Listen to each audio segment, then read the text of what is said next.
Imagine if one single cassette could store every song ever recorded. Sounds impossible? Not anymore. Scientists in China have created a cassette tape that stores data using synthetic DNA. Just 100 meters of this DNA tape can hold a mind-blowing 36 petabytes of data. That's the same as 36,000 terabyte hard drives. That's enough space to fit every song ever made with room to spare.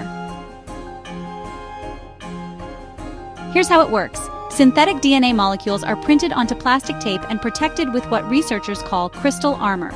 This makes the data stable for centuries, without needing electricity. With the world generating 175 zettabytes of data this year, traditional storage methods are reaching their limits. DNA storage could be the future, dense, durable, and nearly limitless. The idea was first dreamed up back in 1959, but now, with breakthroughs like this cassette, it's becoming a reality. From cassette tapes to DNA tapes, music, movies, and memories could soon be stored at the molecular level.